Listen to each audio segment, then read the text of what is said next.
Okay. It's almost starting time. Well, anyone want to share a win while we're waiting for some more people to pop on? You just feel free to unmute yourself. Love to hear. I went and filed my fictitious business name yesterday. Okay. What is the fictitious business name? Brisson Piano Service. Could you say that again? Brisson Piano Service. Oh, I think you might be choking up a little bit, David. Well, congratulations on that. That's a big step.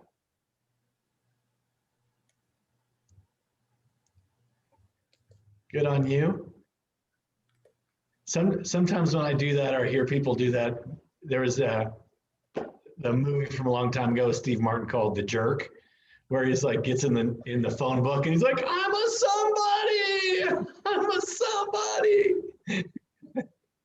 I filed my fictitious business name. And it's funny. Your friends and relatives are like, oh, I saw you in the classifieds, and like you read the classifieds. They're like, yep, every day. I don't.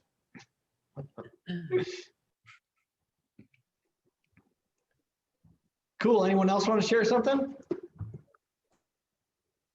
I'll go. Great. So I had my one-on-one with my consultant today. He was very knowledgeable and he pointed me in really good direction for free webinars on the NorCal SBDC. So, and I also got a client out of it. He wants to hopefully buy one of my paintings. Right on. Yeah. That's so cool. Yeah. Yeah. It is amazing how people that speak up in class or offer help, it just boom, it's like instant karma, just comes right back. Sorry. No, go ahead. I also thought of a value proposition for Daniel for his, instead of the DUI thing, draft delivery is the new DD. That's pretty good, actually. I like it. Positive spin. Yeah. Uh-huh. That's great. Yeah. That is really great. Thank you for being so generous with your thought and your classmates. Anyone else want to go? Thank you for sharing, Melissa. Feeling like picking on somebody. Save your fellow student before I pick on someone. Since we're sharing about things we thought of with other students, I believe it was Stan, son of Bob, from last week. So Sons of Bob, artisan woodworking. Cool. That's good. I didn't do anything on my own stuff, but I thought about that quite a bit. Okay. Well, thanks, James. I can share. Hi, everyone. Hey, Nicole. First, I will admit I didn't get to fully finish my SMART goals because I know you wanted me to do it by today, Robert, but I will have them for sure 100% on Thursday. So I'll start with the bad. Good news is I was able to meet with Nicole, and then I put in a call to meet with an advisor. So I'll have that coming up soon. So I'm going to book that soon. So I'm excited. Right on. Great. Anyone else?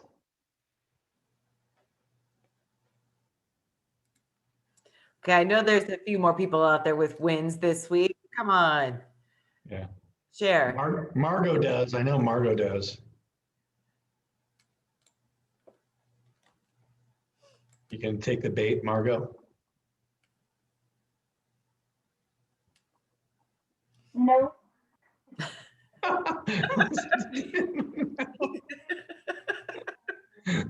It looks like Meg has her hand raised. Meg, do you want to go?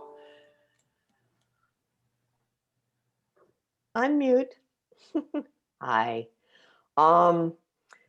Yeah, I finally got to a point where I went beyond my, I guess, comfort space Mhm. and reached out to a woman named Paula who does organizational concerns, decluttering professionally. And she responded to me positively that she would like to meet with me or FaceTime, whatever, that we can exchange, give and take, so I can pick her brain a bit about being a professional organizer in the Sacramento County area. She's been doing it 10 years. I was really impressed with her website. It was just really, for me, it was a big step to just put myself out there and go, hey, not coming across as a future competitor, but I could just sense from her website that she would possibly be more receptive to this kind of contact. So I got a positive response, but we haven't scheduled our time yet together. So I'm encouraged by that. Looks like she's licensed. I've been wondering, do I need to get licensed? There's certification through National Association of Professional Organizers that she has on her website. I'm going, ooh, I want to pick her brain about that. So that was a big win for me. Baby step. That's huge. Thanks. Well, cool. We're 5 minutes into the class.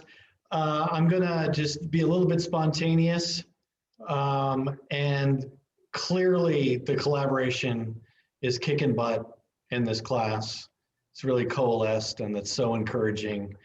So I'm gonna throw this out there, that after the class is officially over, I'd be willing to do a weekly meetup with you all, and we can continue the collaboration and groupthink and encouragement. People into that? That would be awesome. That would be very cool. Lots of noddings and lots of thumbs up. Okay, cool. It may not be, it might be during the work day, 9 to 5, something like that. It may be a little difficult to continue doing evenings because I know everyone's evenings are precious, including mine. So we'll deal with that later, but it's good to get that feedback. So before I dig into marketing, I'm going to hand it over to Nicole for a bit. Thank you, Robert. Okay, so everybody knows that you all get emails from me Tuesdays, Thursdays. Sometimes I put a little bit more information than we have somebody else entering. Sometimes I put a little bit more information in there. So I want to make sure that you all are kind of caught up. Number one, does anybody not have the materials from the last few classes? If you do not have the materials and you need them, let me know. Send me a chat real quick and I will email them to you tonight. And then next is we're going to take about 10 minutes. I'm going to put the survey link into the chat, and I would love for you all to take 10 minutes and fill out that survey. I know nobody likes surveys. I don't either.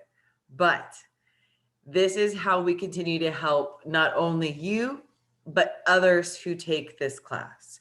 Now, remember, it's a free class. And so what we're trying to do is pull as much information from you folks as possible so that number one, we can continue it and we can move this forward in spring. And then two, we can add more content for you guys before the end of the class. So if there's anything that you need help with, anything that you want us to go over again, please let us know in this survey. James, this is the survey link that was sent out last Tuesday or Thursday. If you already did it, don't worry about doing it again. If you haven't done it, please do so. Take these 10 minutes and give us your valid input. Feel free, if you want to, you can turn your video off while you're filling that out, because I know when you're this close to the computer, it gets a little intimidating. So I'm going to go ahead and I'm going to put the link in the chat right now for everybody. And if you could just take 10 minutes real quick and fill that out, we would greatly appreciate it. So that is all I have for today as far as any announcements or anything along those lines. So we'll give you 10 minutes. At 6:19, we'll pop back on.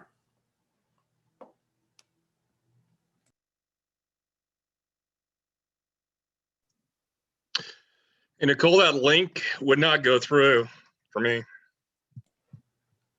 It's not working? No, not for me anyway. All right, hang on a second. Let me see if it works for me. Yeah, it says the page doesn't exist. Oh, well, that could be why we haven't received them. Hang tight, guys. 1 second. You broke the internet. I broke the internet. You know, it happens. Hang on a second. Someone is saying remove the period. Oh yeah, that worked. Oh, okay. There There you go. Here, I'll paste it again and remove the period. Thanks, Monique. There you go. Thank you, Monique. Okay, so 6:20.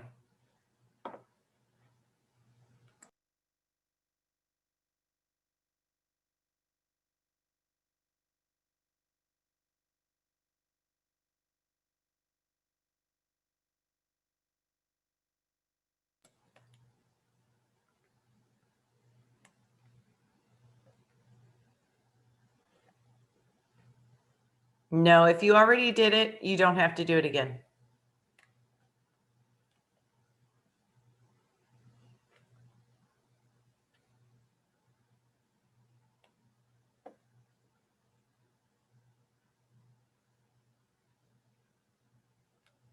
And for those of you who are just joining on, we're doing the survey link that was sent out last week. So if you could click on the link in the chat, if you need me to post it again, let me know and I can certainly do that.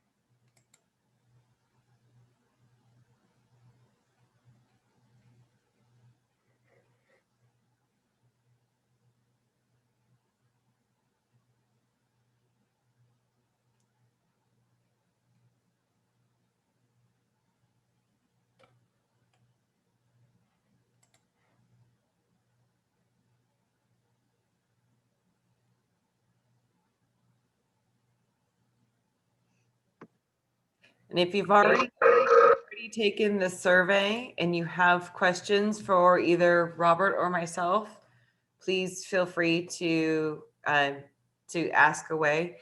Yeah, so for those of you who are just joining us right now, we are taking a survey, the same link that was sent out last week. So if you have not completed it, please take a few minutes. It takes about 6 or 7 minutes to complete. We're giving you about 10.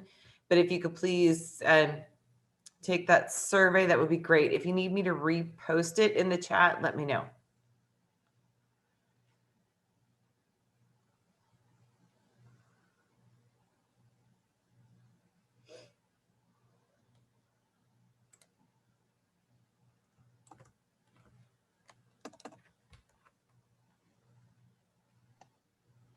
Okay, thank you, Lacey.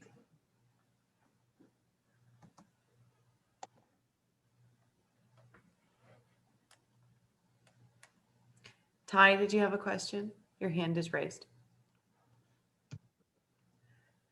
No, I just had the weirdest, most bizarre and awesome situation that I wanted to share. So I was having a really hard time with my MVP and I had all these ideas about what that should be. And then when the opportunity came up to share our offerings with the group, I actually had my accountability partner, Carrie, and Meg in the group take advantage of it. And they attended my free stress relief meditation digitally last Friday from my office. And it was so good. And it triggered for me. I was like, oh yeah, I remember I wanted to do like a lunchtime stress-free Friday meditation a couple of years ago. And so at the end, when they were giving me feedback, I was like, oh, I think this is my minimum viable product. Thank you for helping me figure that out. So it was like reverse engineering. I didn't know what it was going to happen, but it was super productive and helpful. And I'm really excited about my new offering now. That's awesome.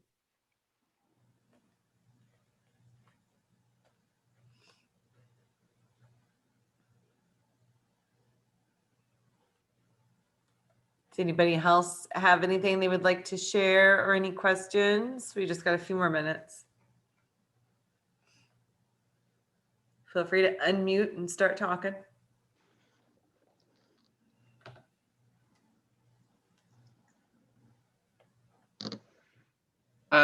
Right now, I am bottling up a batch of some of the American Pale Ale that I do.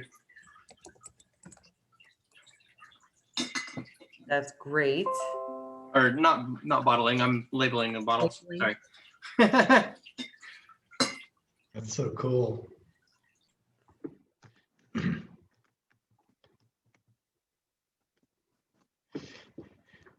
Yeah, Ty, it's the MVP thing. It's, you know, if you don't get out of the building, then this stuff doesn't happen. And how it happened was you took a chance, you got in front of some people, you tried, you experimented, and the thought process just led you there. So that's great business practice right there. You're modeling it for everybody. This is Meg, and I took part in Ty's virtual meditation exercise. And it, just to piggyback on that, it was just absolutely made such a change in my day.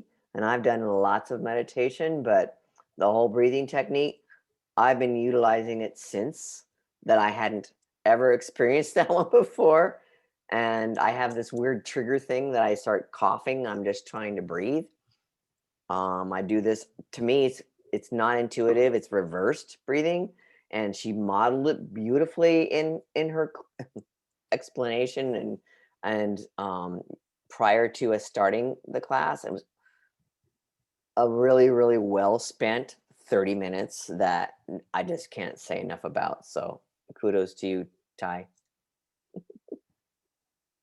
They don't call it insight meditation for nothing.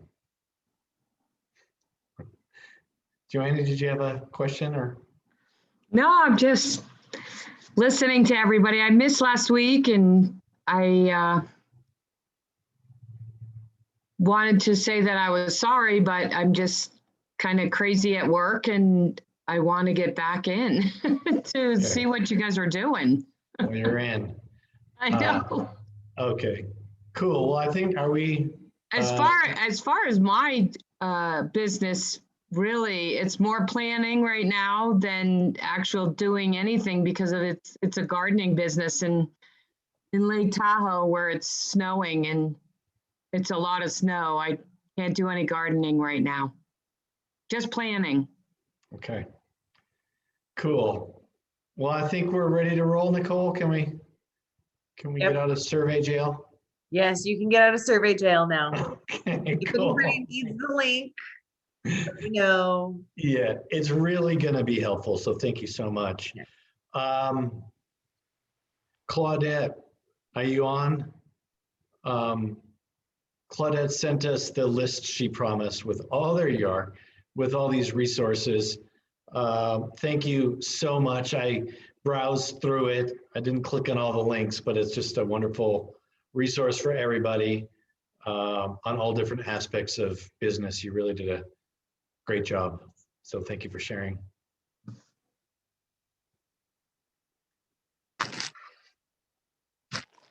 Okay.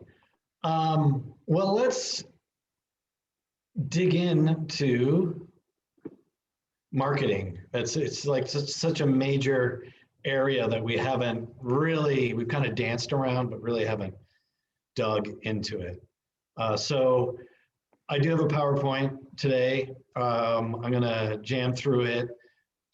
I could talk about this for a long time, so stop me, interrupt me. What I'd like to do is avoid getting into the nitty-gritties of, you know, click this, then click that, then click this on Facebook, because we could just go down a rabbit hole with the details. So I just ask that you help me not go there. There's a lot of things to talk about. But before I fire up the presentation, I just want to give you an overview of what the general approach is. So what I'm big on is integrated marketing. And integrated marketing is really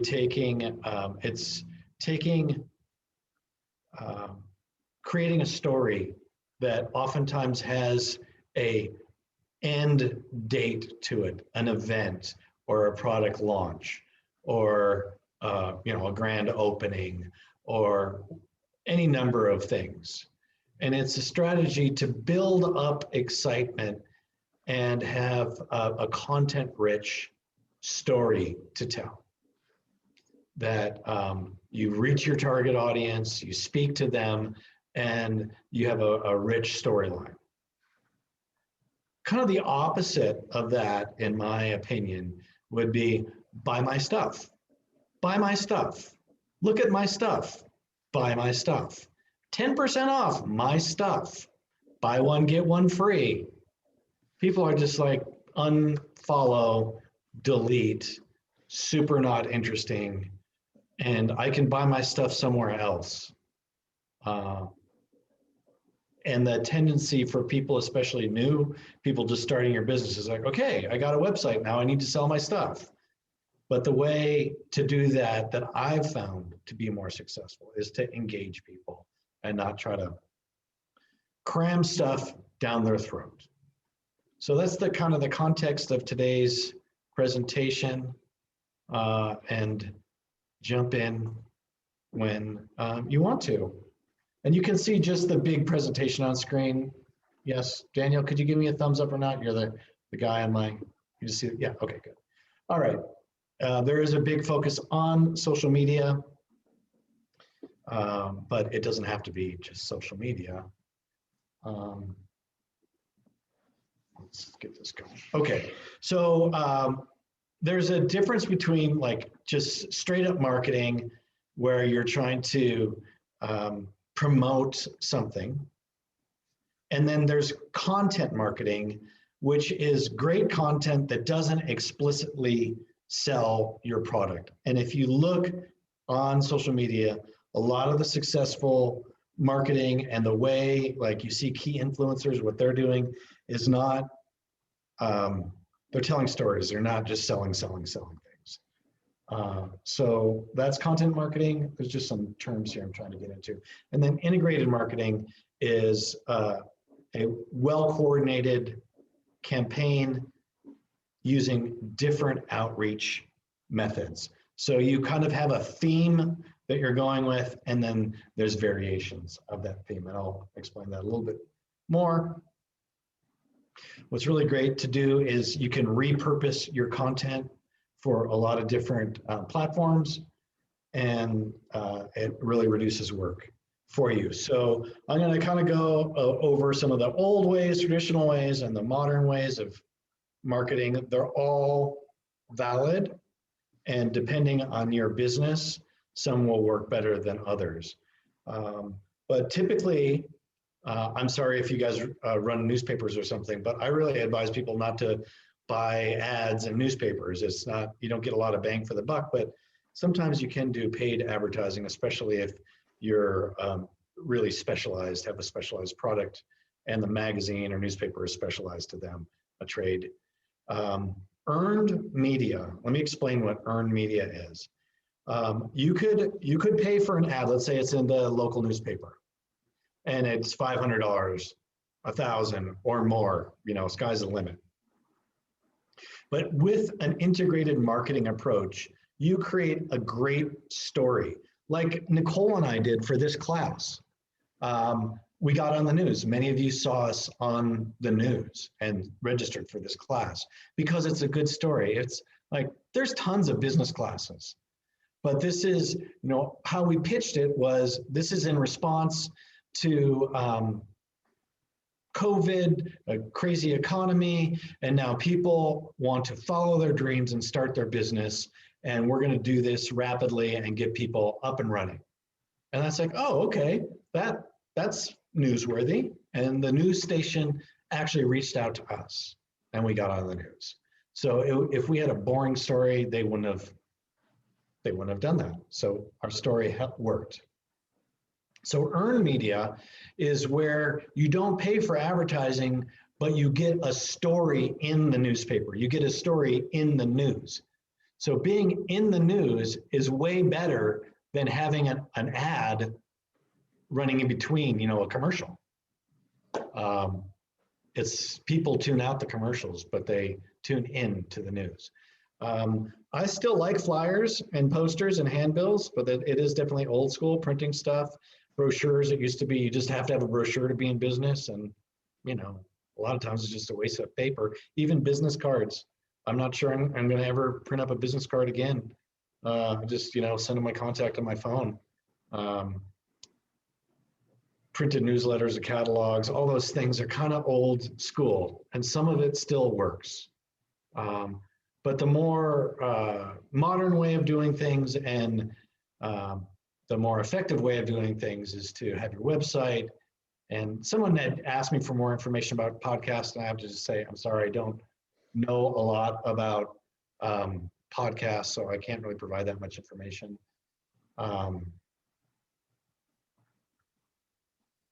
Let's see, digital downloads. That's, you've gone to a website. It's like, give me your email address and get the 5 top tips on how to, you know, save money, or, you know, 5 tips on launching your business, or. Ron, I think your mic is open. Advertising, emails, all this stuff is more of the modern way of doing things. Sorry, a little distracted here. Okay, so I'm going to give you an example, a real world example of something I did, which is I launched a class similar to this for my nonprofit, and I named it Igniter X, X being 10, and it was our 10-year anniversary. So I timed the class that the students graduated on the 10th year anniversary of the nonprofit.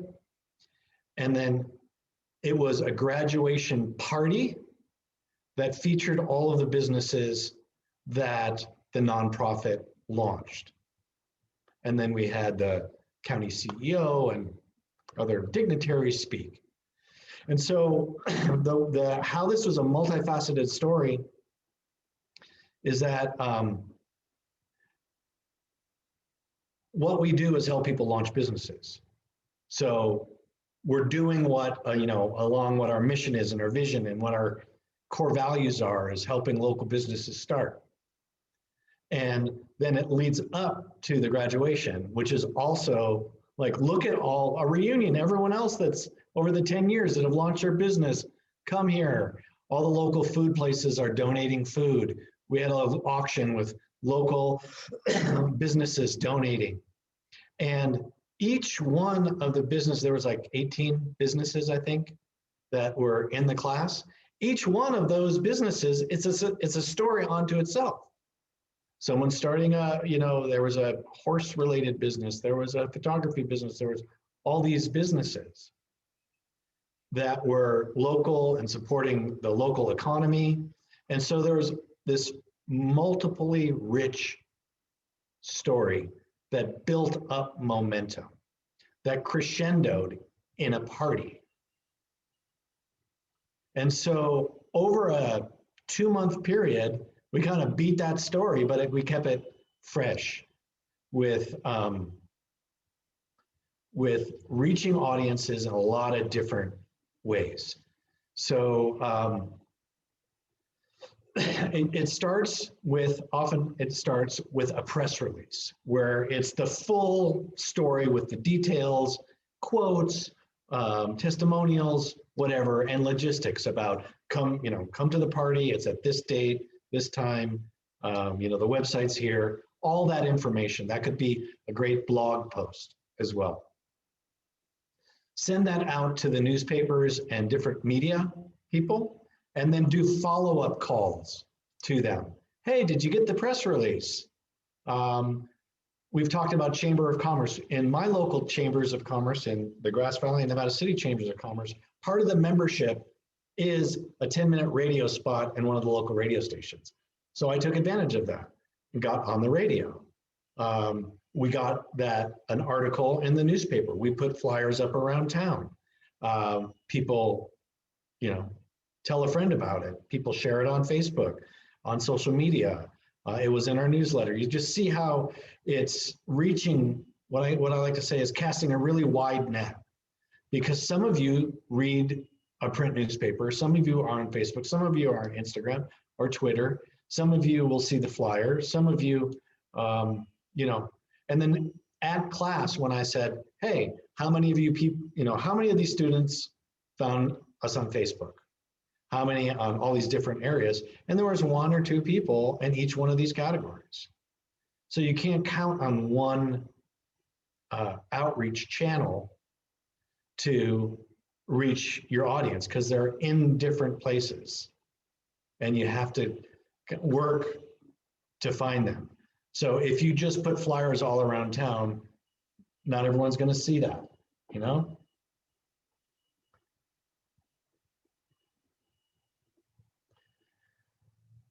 Okay, so it's timely messaging too.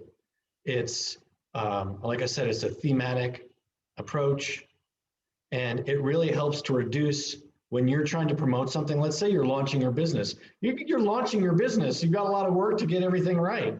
On top of that, do a whole bunch of marketing stuff. So if you have a plan, an integrated marketing approach really, really reduces stress. And it saves time, because you can do let's say you had a really solid paragraph you wrote. You can use that in Facebook. You can use that on your blog.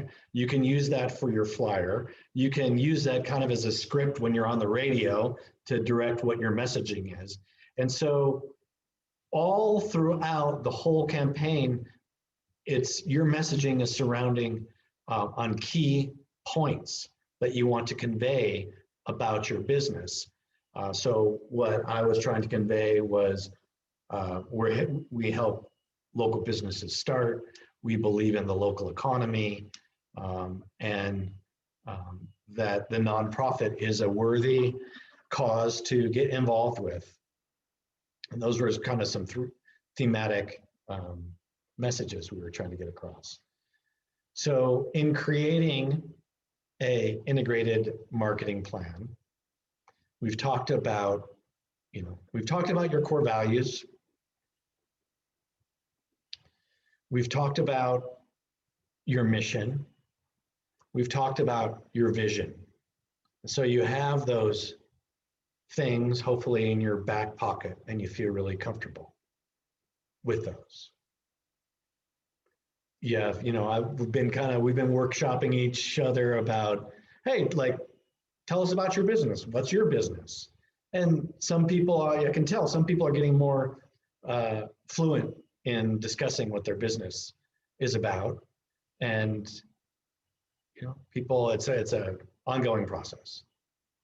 But those are the foundations, and that's some of the work that we've done, at least started doing. And so now you're going to launch your business. Let's say you have a product, it's your MVP. And your product, through the SWOT analysis we've done, you can say, here are the pains, here are the gains. So maybe some of your points that you're trying to convey in your story surround having it delivered to you so you don't get a DUI, or you relax during lunch so you're more creative after lunch, or healthy foods, or whatever it is you're doing. There's your pains and gains, and you've also thought about emotionally how people feel. Let's say feel safe, or know you're making the right decision, or whatever type of emotional thing you might want to elicit. You've discovered that through your MVP. And it helps to have some themes in your integrated marketing plan. I'm going off script here if you can't tell. I'm not reading from a teleprompter, I promise you. So what I like to do is create an integrated marketing plan that's, let's say, the end event is at least 6 weeks out. You might not have the luxury to do 6 weeks out, but like right now, let's say Valentine's is coming up. It's kind of late to really pull it off successfully. Of course, you could do some posts and some outreach surrounding Valentine's Day. I'm not saying don't do that. But if you're going to create a really strategic, hard-hitting, big old launch that you're going to put a lot of marketing effort into, it helps to have at least 6 weeks to build up to it. So if you could think of something that's coming up in the future that would make sense, or you'd feel good about, to create as like the end point of your integrated marketing plan. Anyone want to share a thought they might have on that?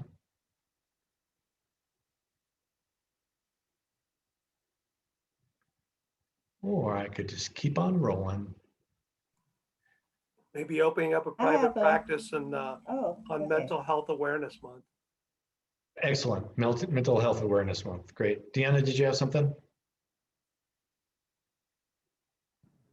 Well, actually, the target date I was thinking is a little bit further out, and it could be, you know, Mother's Day, something targeting Mother's Day.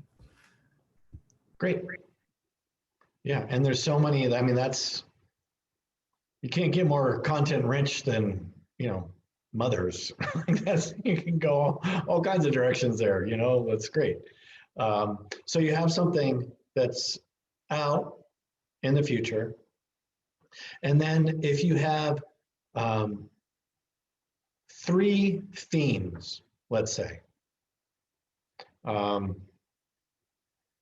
Mother's Day, let's see, you know, show her you care, remembering all of the great times you've had together, and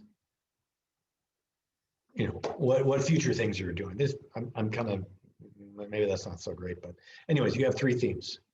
But one of the themes could be, you know, here's how you make a wreath for your mother, or here's how you make a candle for your mother, a project which reflects your business.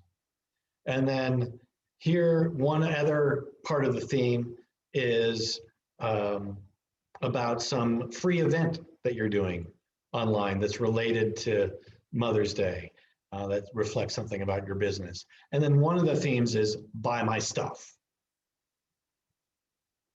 But if you did buy my stuff, buy my stuff, buy my stuff, that's not going to work too well. So if you were to create 3 solid themes that are born from all of the previous work you've done to define and characterize your business, and then you got 6 weeks, let's say you do 3 social media posts a week, and it's not just on one platform, it could be on multiple platforms. One post a week is on theme 1, one post a week is on theme 2, and one post a week is on theme 3. you have 6 posts per theme, and you do 1 newsletter a week, and wow, just so happens you've already written the content for your newsletter, which is your posts for the week. You know, that's cool content. You're repurposing that stuff you've written. Good idea about the loyalty stuff. I'll get to that. And then there's other things you can do with that content you've created. Keeping in mind that you want to cast a really wide net. And what I mean by that is reach as many eyeballs as you can of people that fall into your target demographic. And so you could create social media presence, and you have a newsletter list with 10 people on it, 200 people on it, 4,000 people on it. 4,000 people newsletter is awesome. But you know, you want to reach more people. So if you have a really good story that's really rich, it makes it interesting for partners. So let's say, I'm going to keep on picking on you, Ty, because I do a lot of meditation, so I'm connected with that. So you offer meditation, but there may be, let's say, a sports medicine doctor, you know. You're not competing with each other at all. But the sports medicine doctor knows that meditation is good for people's health. And they want to offer juicy content to their people. So you could say, hey, like, I'm doing these weekly free, I'm going live at lunchtime once a week to build up my business and get people excited about my 6-week retreat that I'm launching in 6 weeks, or whatever, you know, your big thing is, but you're doing these live events. Maybe it's lunch, 15 minutes with Ty at lunch, whatever that is. Say, hey, sports medicine doctor, I'd love to offer this to your clients as well. Here's a nice paragraph. It's that paragraph again that you've written, that juicy paragraph, and a link. Would you be willing to offer this free to your patients? Of course. I've been wondering what to put in my newsletter, and I'd love to, you know, I'm all about meditation. And now you're on their list of 7,000 people going out. It's free. You're getting people that are interested in health and heard meditation's good, and you're casting a wide net. So there's a strategy there. And if you were so willing, you know, you're offering something, but you're really asking. You're asking for them to put it in their newsletter. But, you know, if you could reciprocate in some way, I'd love to put your business as a sponsor of the big 6-week event. Or it doesn't cost you anything to put their logo on your website, or it shows goodwill, and it creates a strong relationship that's symbiotic.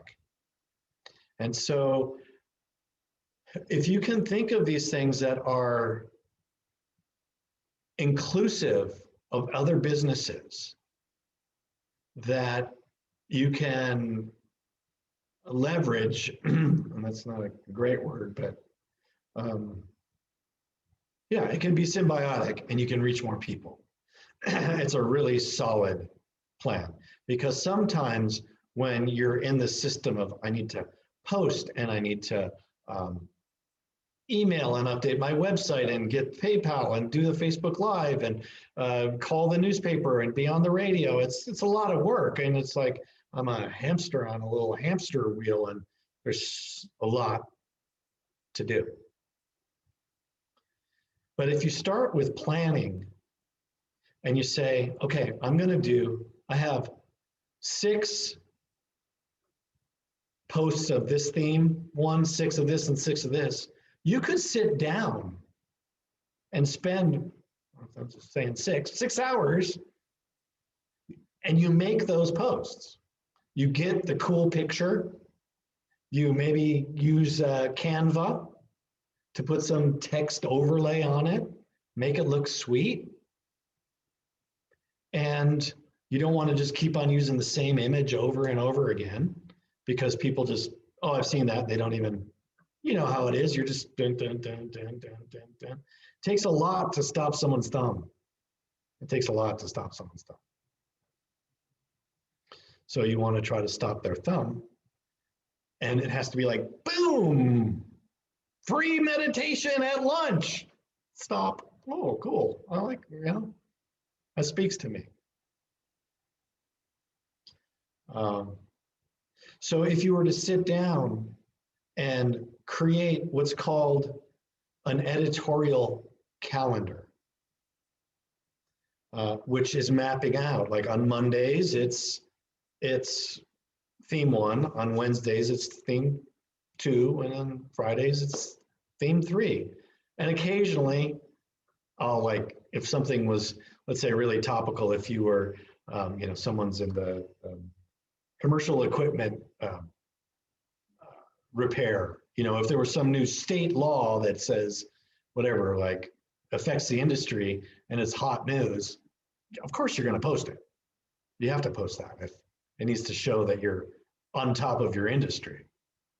So you're not just limited to that. But if you plan for it and plan for 1 newsletter a week, then it takes the stress out of it. And what you really want to do, especially on social media, it's not just this frantic posting.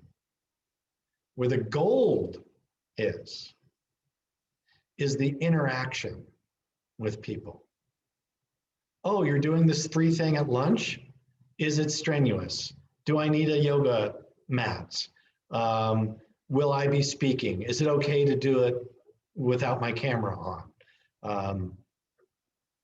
I don't know, whatever questions, but you get that interaction and engagement. I'm sure you've all heard that. The engagement is what really makes the difference.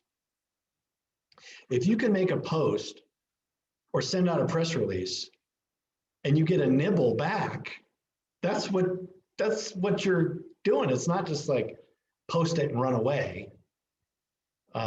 Flyers on a thing is kind of post it and run away, but the real gold in social media is to get interaction and engagement. And then your posts start bubbling up to the top because the algorithms of the social media like that. You got some juice. So another way to do that is this example with the sports medicine. You're like, hey, and then you tag sports medicine doctor. And then all the people that like sports medicine doctor page now start to see your posts. Nicole, I'm kind of just riffing right now. So if there's any morsels of chat that you think you want to call out, let me know, okay? Thanks. Will do. Another thing about social media, and I have mentioned, like, get a business page, don't use your personal page. No one wants to see your cat pictures. Is when your business page might only have a handful of followers. You're just starting out. That's okay. That is natural. So you want to reach more people. And how you do that is that you can do that in several ways. One is with hashtags. Let's say you sold California grown flowers. If you did your post and then did hashtag California grown,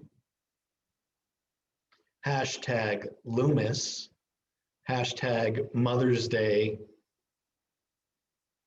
Oh, like people that are looking for, flowers around Loomis for Mother's Day are going to have a higher likelihood of seeing your post. Does anyone need any info on hashtags, or is that making sense?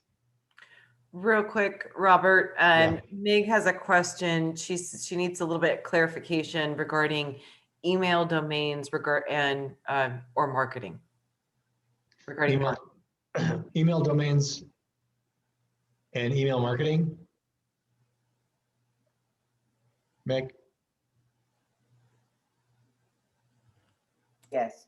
Do they correlate with marketing? I haven't gone after a professional domain yet. Is that what they're about? Sound kind of dopey, but yeah. I don't want to use my Gmail account with my regular stuff, but is that part of marketing, or is that just something that's?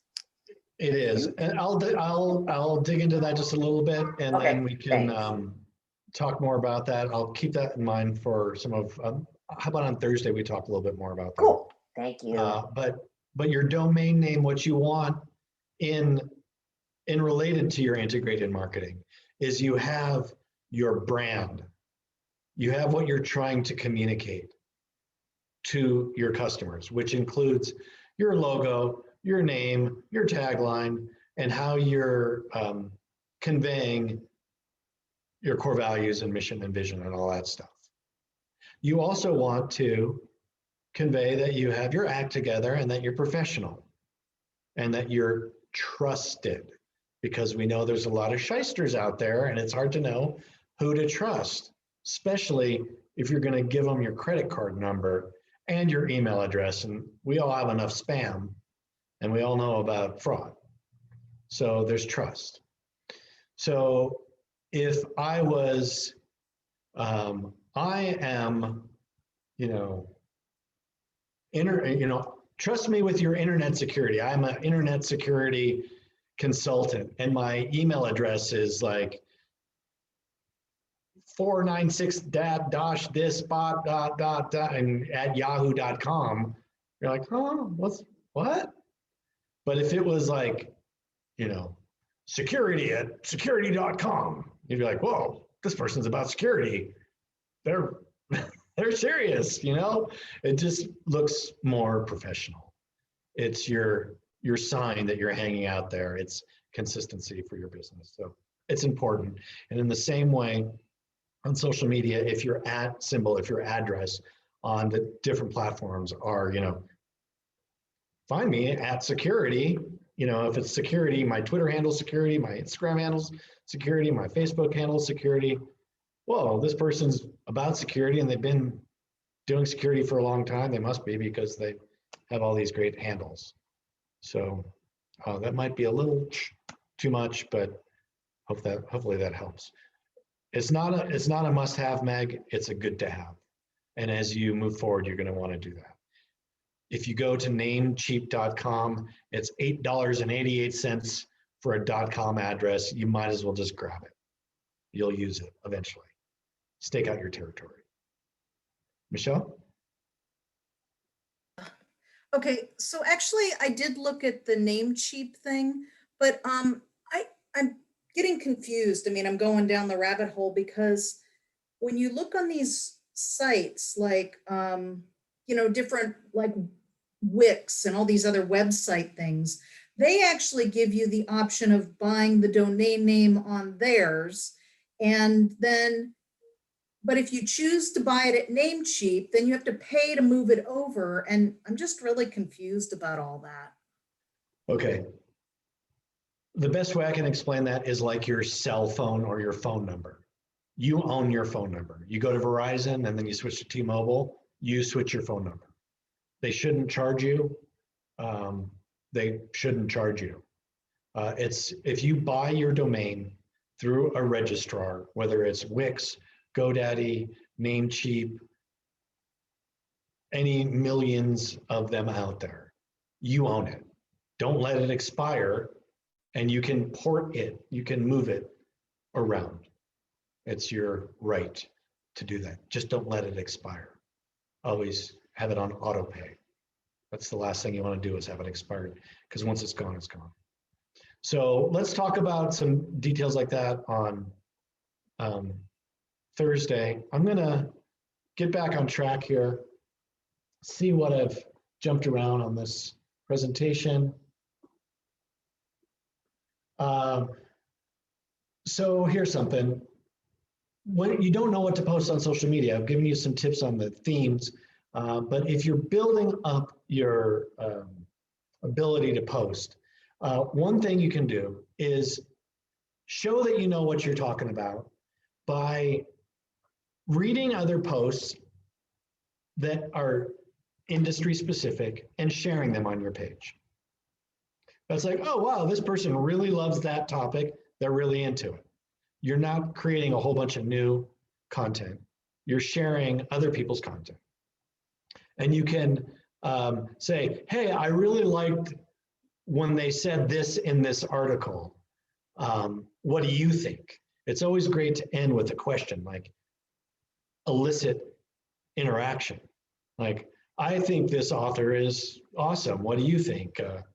Do you like this or that better? Or, you can think of creative questions to ask people to elicit interaction, but you're showing them that you know what you're talking about. Then as you progress, you can start to write more original content, and you become the cool content that other people share. That's great, because now you're ending up on their pages and casting a wider net. One thing I was trying to convey earlier was once you post on your page, then you share it on other groups. So let's say go back to the flower page, the flower business. They have a Loomis Flowers web page, social media page, but they might share it to Loomis Peeps or Loomis gardening page or Loomis gift and giving page or Loomis event page, or different pages within Loomis that have 20,000 followers. You know how there's different places on social media that have a lot of followers, where if you tag them or post to them, you have a better chance of getting in front of that audience.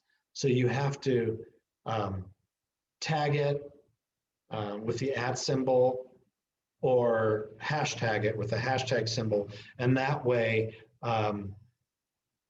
if someone loves flowers, they can follow hashtag flowers, for example, hashtag candles, hashtag heavy equipment, or whatever it is that they're interested in. And then you start showing up on those posts if you tag it properly. That's not a really great explanation, and it sounds like some people want to get more into this, so we can spend a little bit more time on that on Thursday. Okay, know your audience. I mentioned this before, but if you're looking for your ideal customer, if you're in business right now, your ideal customer is a person that always buys from you, never complains. Even if it's broken, they still love you. They refer you to their friends. They give you great reviews on your Google business page. They're just a great customer. And when they walk through your door, or you get an email from them, it brings a smile on their face. That's the ideal customer. If you're not in business, or you don't quite have an ideal customer, you can make one up. And if you make one up, you can really describe them. It's a woman, it's a man, they're this age, they live in this neighborhood, they drive this kind of car, they make this income, they're this educated. Just try to paint a picture of who they are.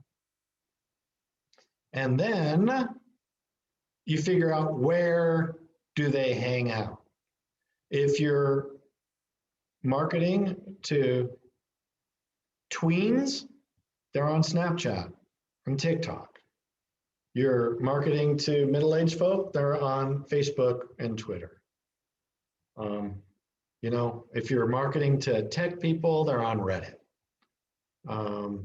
If you're a crafts person, they're on Pinterest. And so you have to go to where your ideal customer hangs out.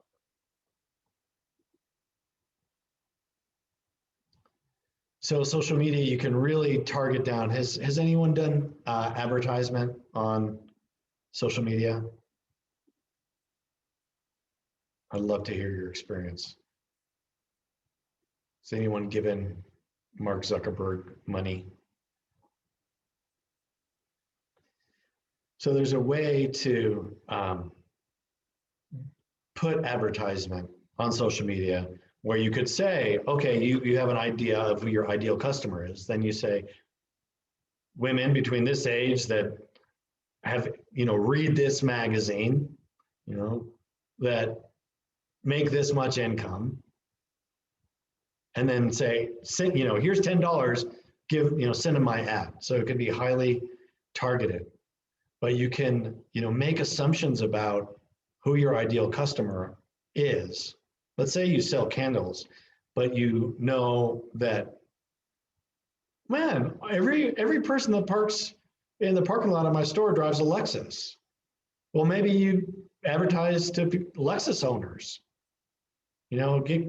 Really get to know your customer and find out these nooks and crannies where they hang out and try to experiment with advertisements, posting, and see what happens. Especially if you pay for advertisement, there's analytics that say, you paid $10, you got this many clicks. You could run the same ad. Let's say I do the same ad and it's, 50-year-old men in Loomis. And then you do the exact same ad, spend the same amount of money, and it's 50-year-old women in Loomis. If one of those ads gets 4 times as much hits on it, it's telling you something. So it doesn't cost a lot of money to experiment and see how, what's working and what's not working. And in that example, if you spend $10 on the men, $10 on the women, one of them shows clearly more success in your ad, then, throw $50 at that ad, of the demographic that works better for you. Okay, I'm gonna just keep on barreling through this. Okay, this is a fun part. Real quick, sorry to interrupt. Just wanted to, there were some questions about, the difficulty in trying to figure all of this out. Just wanted to let you guys know that's what SBDC advisors are for. There's an advisor for every single thing, whether it's marketing, whether it's, business plans, whatever it is. SBDC will provide you and connect you with the advisor based on your specific need. So if you talk to them, let them know what your needs are, and they'll make sure that those are met. If they aren't, call me or get a hold of Robert. I have a question. If you don't really care for your SBDC advisor, can you change? Yes, ma'am. Please email me. Okay.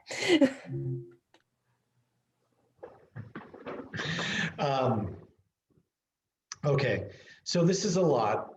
It can be overwhelming. So I'm gonna just pause here and review back to some essentials. If you set an event or some type of milestone that makes sense for you, it could be a holiday, it could be a launch, it could be your 1-year anniversary of your business, it could be anything. Something a little bit out in the future. And you create a story about it. It's not just, let's say, the 1-year anniversary of my business launching. It's, let's say it was a martial arts, you're a martial arts teacher. you've increased the confidence of hundreds of kids. Here's a story of little Johnny that, you know, used to get bullied at school. There's like a story there.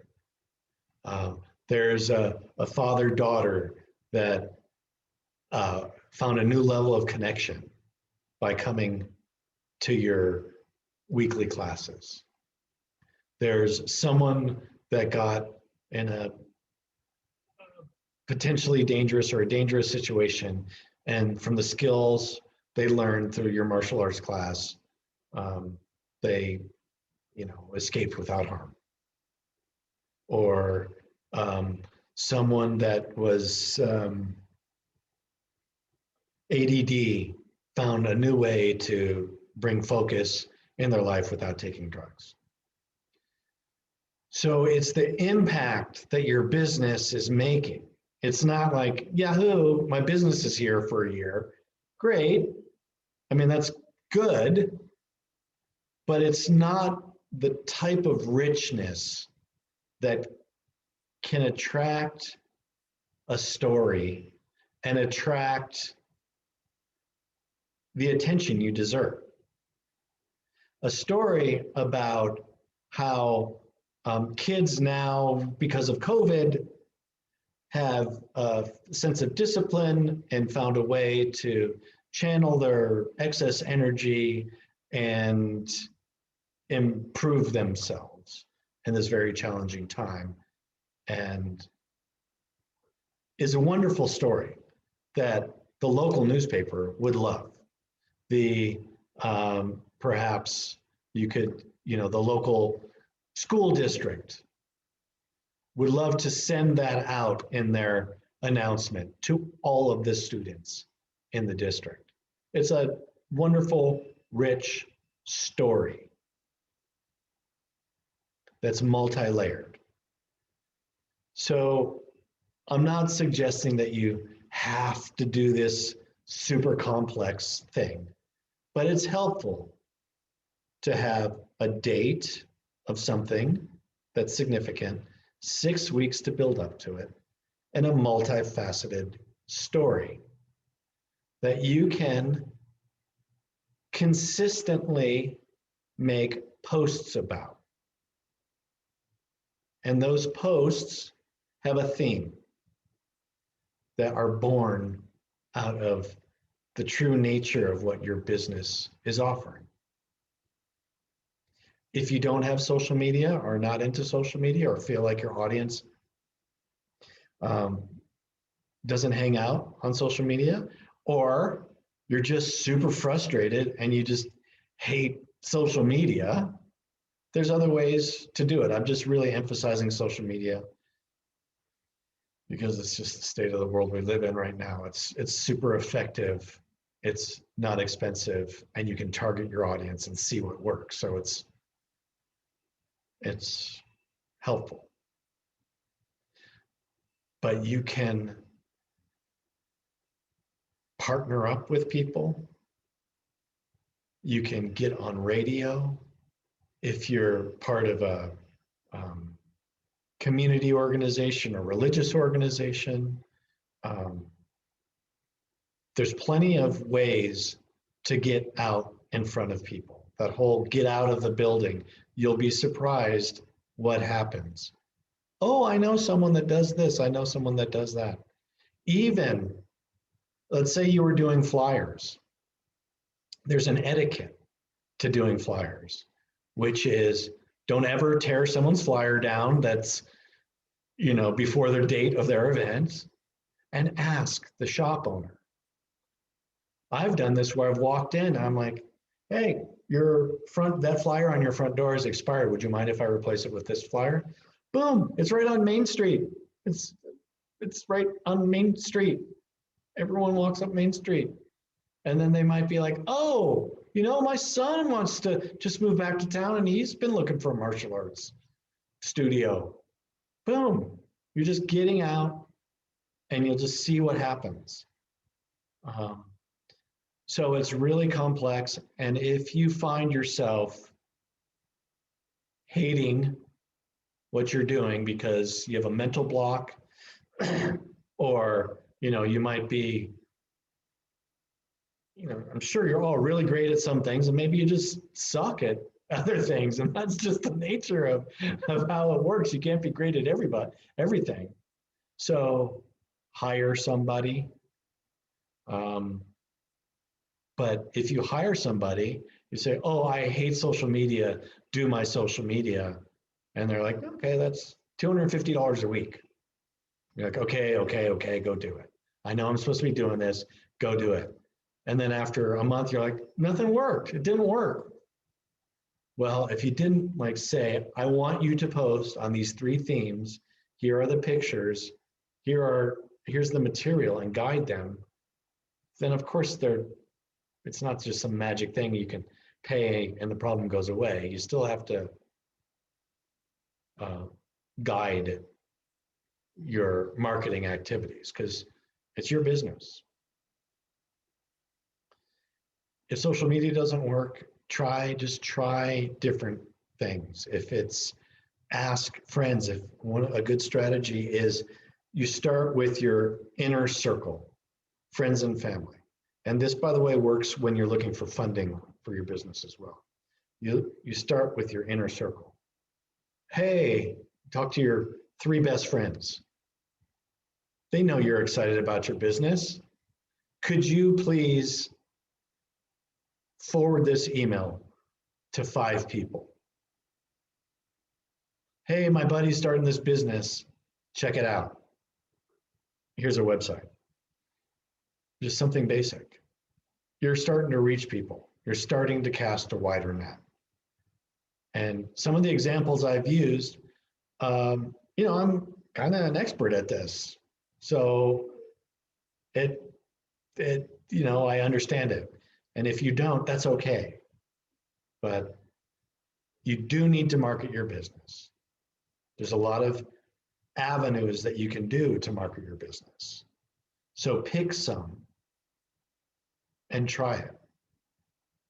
I would say avoid at this point, and people would beat me up for this, but don't buy a print ad unless it's really, let's say it's, flower lovers in Loomis, and there's some magazine about that. Okay, you sell flowers and advertise that, but they're probably going to charge a lot, and you can get a lot bigger bang for the buck elsewhere.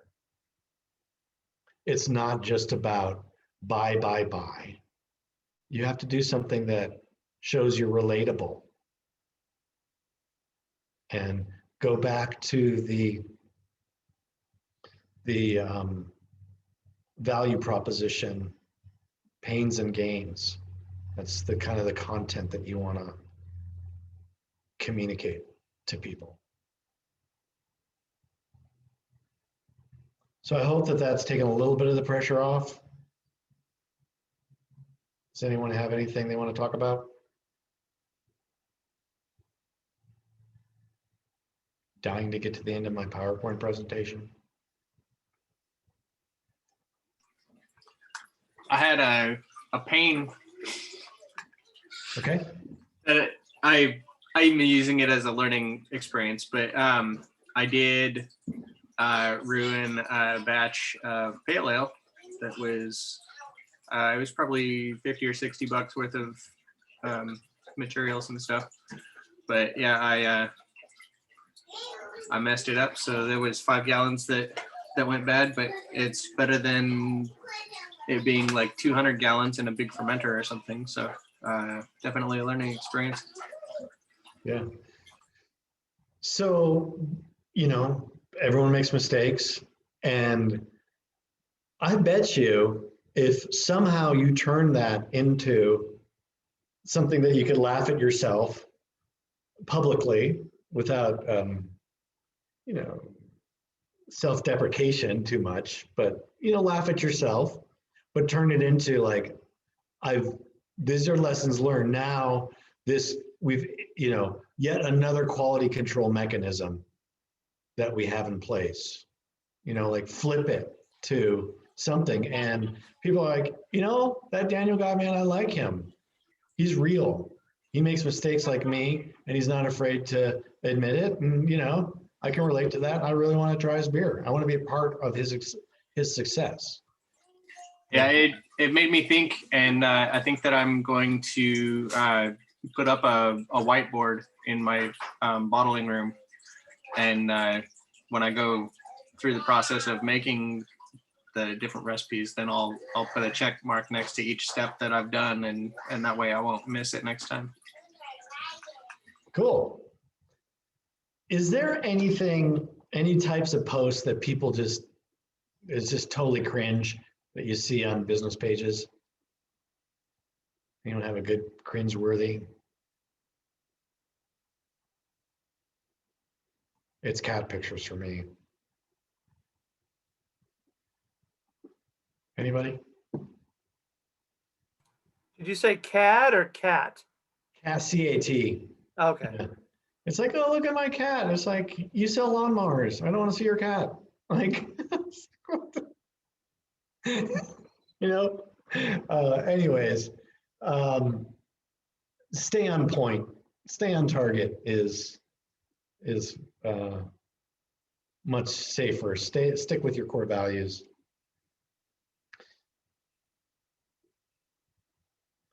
So what I'd love to have as a homework assignment is to come up with something that's out in the future. Doesn't have to be 6 weeks.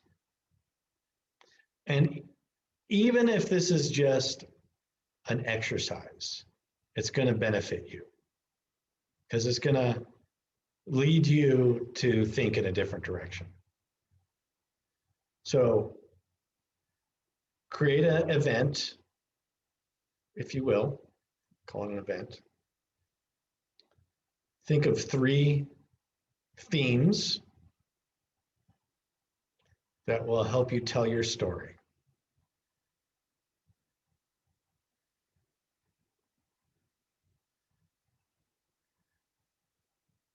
Collect images or create images that you can use to help people stop scrolling.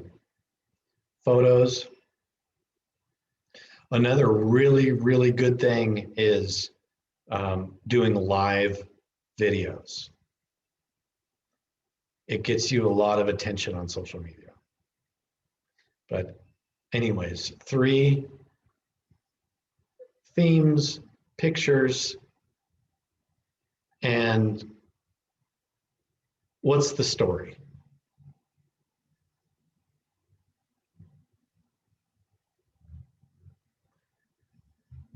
And there's a lot of things that you can be building up to. You could be building up to, I want ticket sales. Let's say it's an online event. I want ticket sales.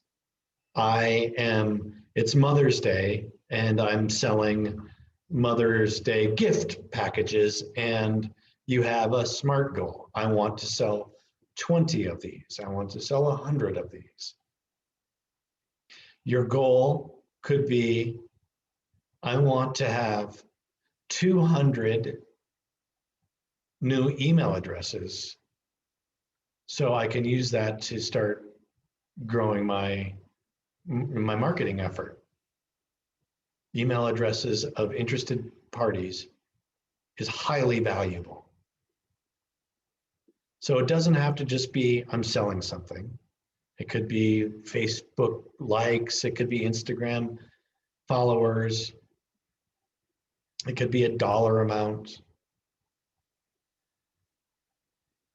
So it could even be, if it's a free event, I just want to have, let's see, we have 67 participants online right now. I want 67 participants to watch my event. It could be anything, but create a SMART goal around your campaign.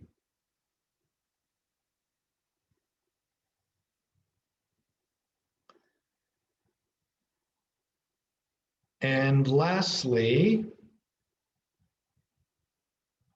think about what is standing in your way of completing that goal. And see if there's ways to get boots on the ground help. A relative, a friend, call in a favor. There's a lot to do, and you're already doing a lot. So you may need some support.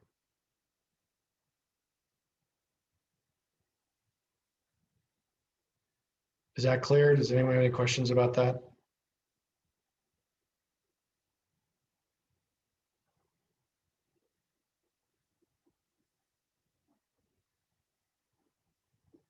Cool. Let's see. Maybe I could share this, barrel through. Are you seeing the presentation right now? Yes, I think so. Sorry, I keep on getting this confused. Okay, so these are different goals you could have in your objectives. We've talked about cross-posting. There's different levels of interaction that you can do on social media. There's content curation, which is basically sharing posts. There's original content, which you want to work towards getting original content. And then engagement. You can go to, I'll use the flower example again. Let's say that there's a gardening group, or there's some group that's pertinent to what you're doing, what your business is. You can go to that group and start commenting on other people being positive, and start commenting on other people's posts. And they're like, who is this person? They seem to really know what they're talking about. I'm going to check them out. Or occasionally drop a link to your page. Like if you want to find out more, I have a bunch of pictures of like instructions on how to keep your cut flowers fresher for longer. Come to my page. So it's reaching out and going to other groups and commenting. Increasing your engagement. When people do comment on your page, you don't want to wait a week to respond. Thank them, tag people, be very gracious. Don't steal from them. A lot of people see an image on the internet and they steal it and then they post it. It's really doesn't look good for your integrity. Let's see what else we got here. On Instagram, it's harder to share stuff. It's like you can ask permission to repost something. That is helpful. It's best practice. Here's a good graphic. What do I post? Basically, like, what should I post about? And it's this Venn diagram of your story, what your audiences are into, and your uniqueness. And somewhere in the center there is a juicy post for you.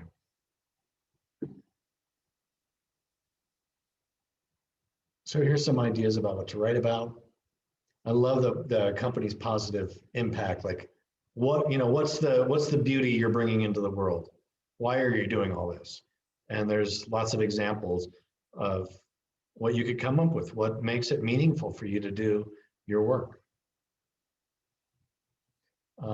Listen a little bit about cross-posting, and yes, you're going to get this. I have a PDF of this, and if you see an image, it's usually clickable and goes to a different article or more content for you. Yeah, I'm going to just hit up on the go live. Going live really gets a lot of attention, so try that. If you need to step out of your comfort level a little bit, that's awesome. Talked about the editorial calendar. This is kind of your homework assignment. There's a tool called Hootsuite that does you can share. I think I put this in that tools of the trade handout, Hootsuite, where you can lay out all of your posts and just schedule it and let it rip. That's really helpful. That's the end of the presentation. I made it through. I'm totally open to conversation. Anyone got anything?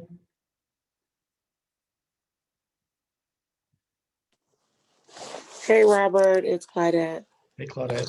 I have a question, because even on Instagram, I always see a lot of, I see the post and then they say link into my bio.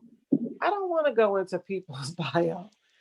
I'm a little, I always have to think about what they're posting, what they put in their story, linking into your bio. It's just.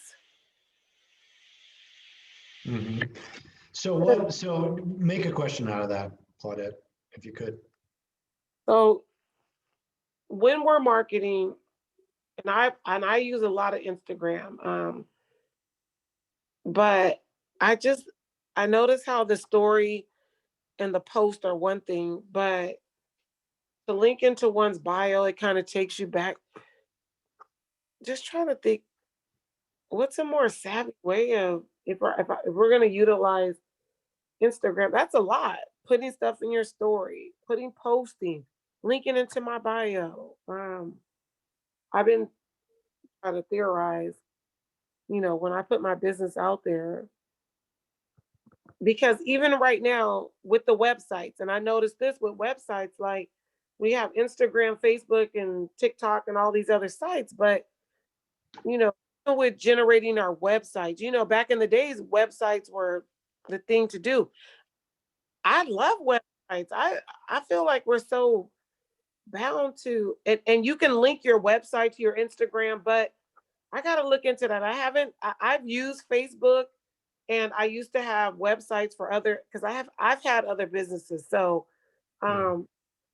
right now, where we are in this era, what makes sense? Like, okay, so go back to, thank you for that, Claudette. So go back to, who is your ideal customer and where do they hang out?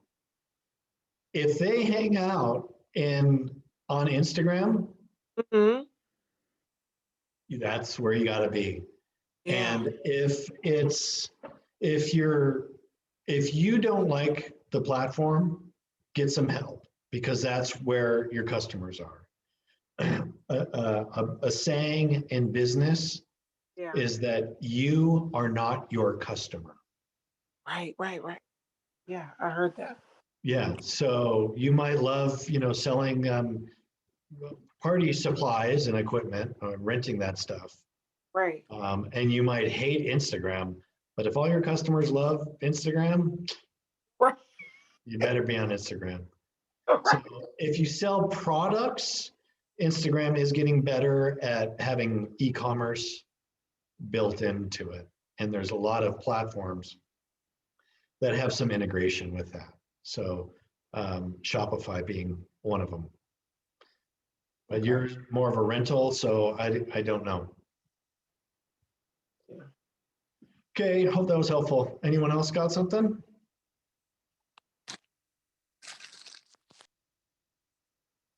Does anyone want to share a good story or a event that they're contemplating using for their integrated marketing plan?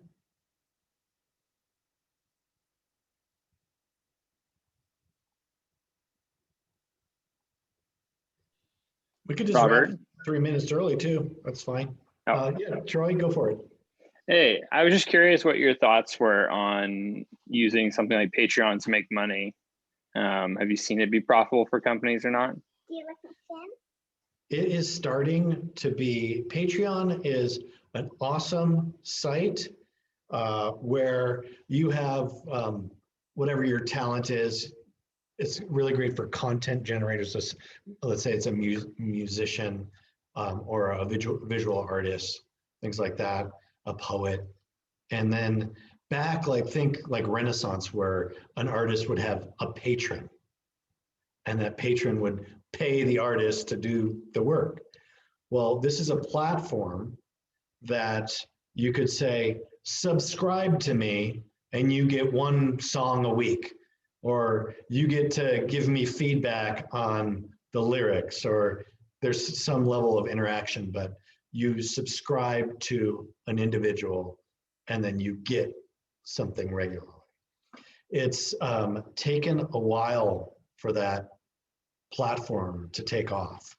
And it does take some legwork for the creator to do it, but there is success. And I think it's really awesome because there's a lot more control that you have in your own content, and you get a fan base that's loyal. And like when we talked about the finance stuff, having cash flow. So I'd rather have a steady $700 a week, subscription base than $1,000 one month, 300 one month, but like bouncing around like that. You can start building this steady income. It's really great. So I hope that helps, Troy. Christy, you got something? Yeah, thank you. Yeah, going back to creating a story or event, I currently I own Good Times Photo Booth Rentals out of Auburn, and I'm looking to switch it up to like a event rental company, party planning type of thing. And my girlfriend is getting married, and I'm stepping out of the photo booth and kind of going more into like the party planning. And for the story thing, I thought maybe it would be a good idea to kind of take everybody on that journey with me, like leading up to like her big day.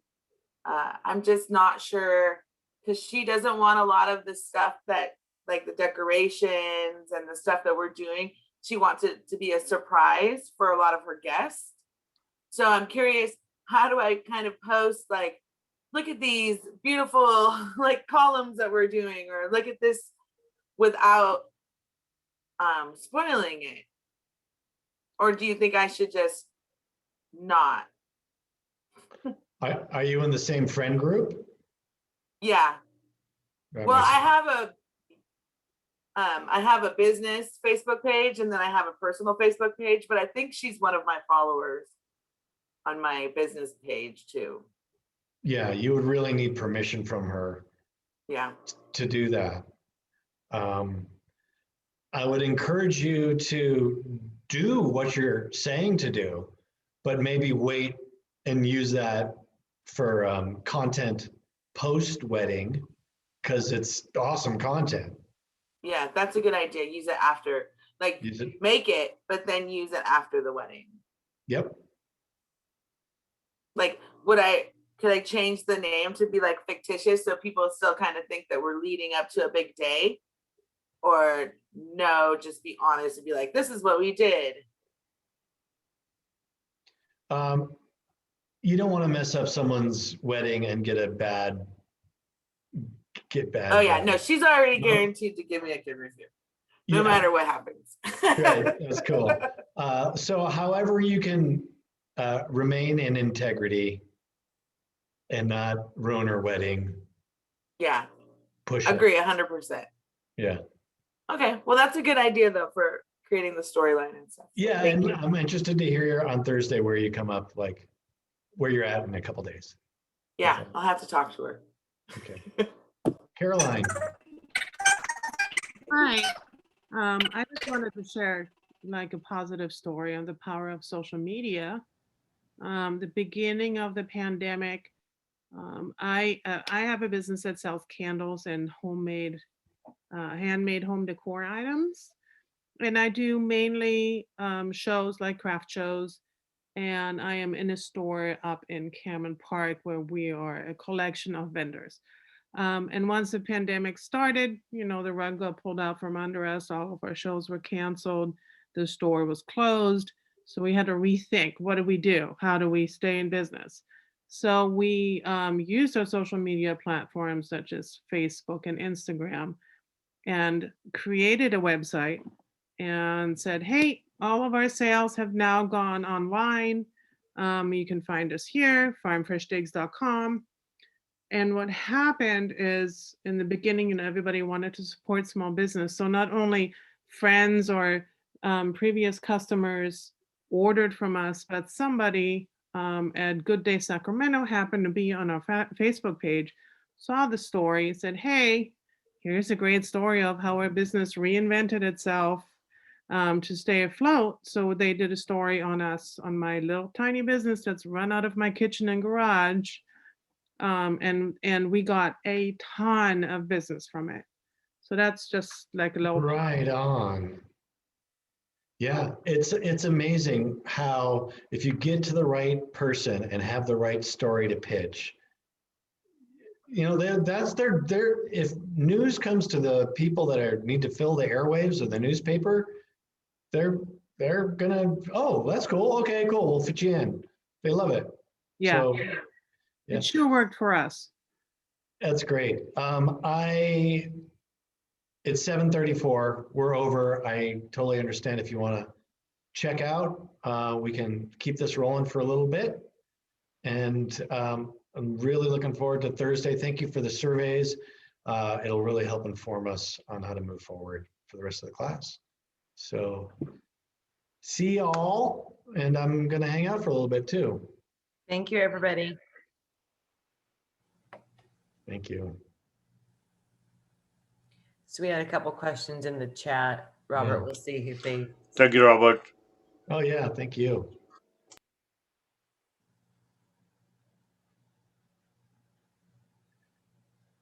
Okay, so I see Ty, what ideas for what time frame for what to market for free lunchtime? Yeah, and then Stephanie also had a question too. Yeah, okay.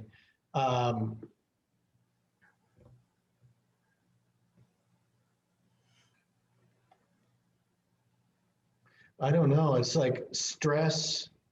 Ty, you could relate it to reduce stress, improved immunity. You could hit on health-related, mental health, physical health related things. You could tie it to the moon cycle. You could tie it to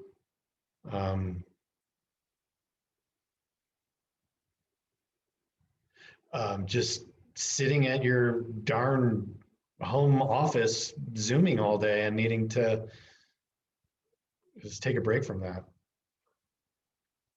I don't know. Anyone else have any ideas on that? And Michelle, I'm not seeing Michelle's question. Where are you? Sorry, I was muted. Stephanie wanted to know if she could see the slide before the cat. Oh, okay. Dun, dun, dun. Let's see, and I will send this to Nicole to send out. I think that's the one.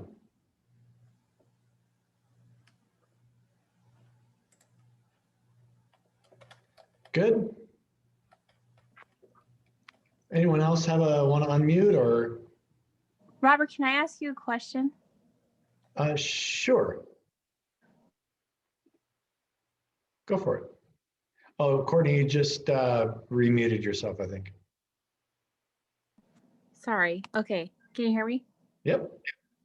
So I've been slowly building my social media since September, and I'm doing a lot of the things you're saying, and I'm having a hard time with engagement. So I'm finding people are following me, but I don't know why.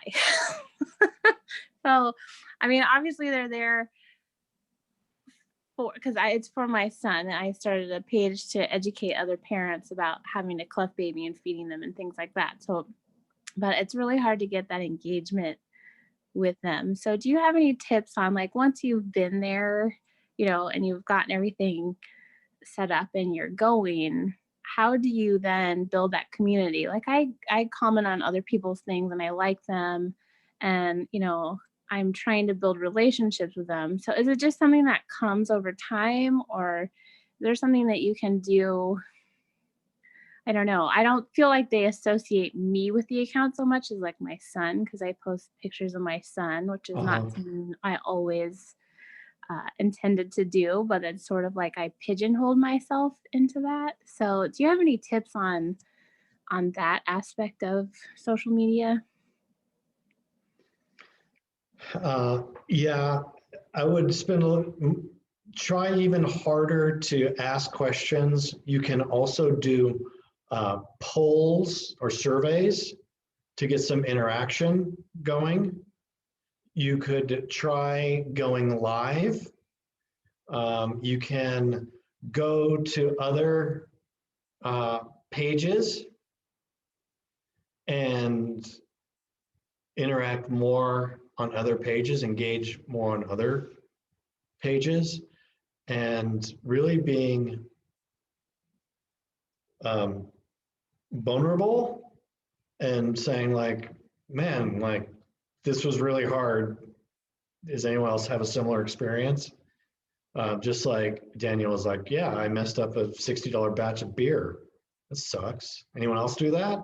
Oh yeah, we all do that. You know, welcome to the club. So I'm sorry, I should know this, but your business is about your son and cleft babies? Is that it? No. No, I was looking at growing a new business out of this. We have 3 kids. He's our last one, and he was born with a cleft, and so it kind of, you know, there's so much to know.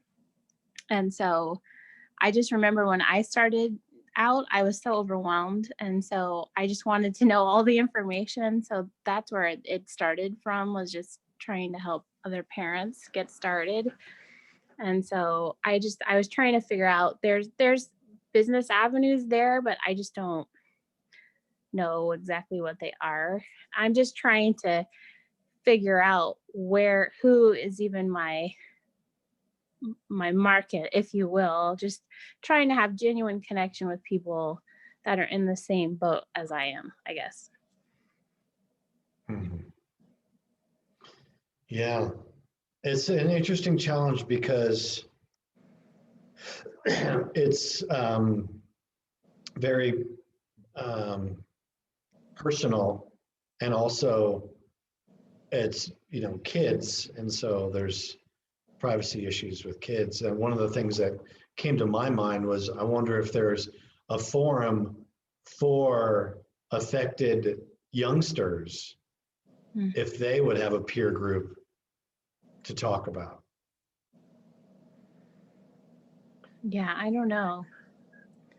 I know there's like, it's kind of one of those things where the information is out there, but it's spread across, most people just post about it here or there. So it's not like a condensed source of information always. I mean, it's growing as people are, you know, becoming more on social media and stuff like that. But so I think the base right now is kind of just building up, posting awareness and just growing a following. And then we've talked about having, like, you know, selling products, that like having a e-commerce website where people that have cleft babies, there are certain things you have to have for like NAMs and stuff like that in the beginning.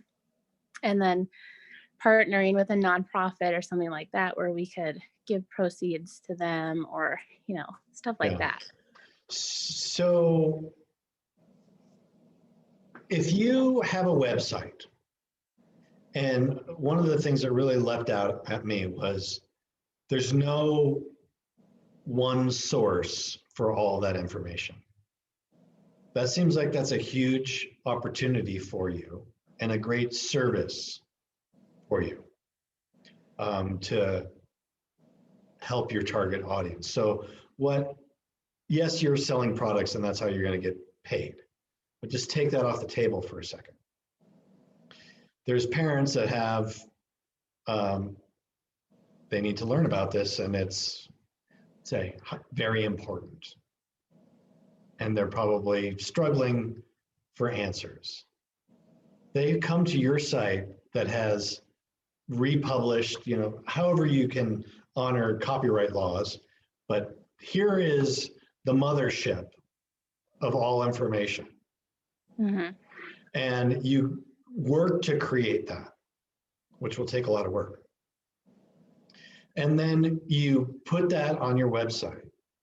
And then when you post on social media, say, you know, hot off the presses, this is the latest info on this subject, or this is what I found. A new study came out in, you know, Scientific America or the JAMA Journal or whatever it is. And I found this to be true, you know, some added little content, link to your page, again, if you're respecting copyright as much as possible. But you're a content aggregator on your website and you're giving snippets out on the web and you're linking back to your website. So they're coming back to your website and there you have and buy XYZ product. I've found that this helps. Feels like an elegant way to do it. Thank you. It's been so hard to like focus in on how it comes together. You know what I mean? So thank you very much. Yeah. Wendy, you got something to say? Got a question?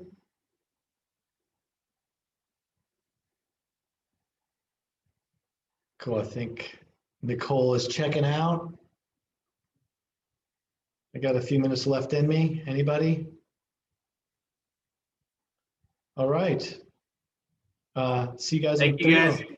Yeah, thank you.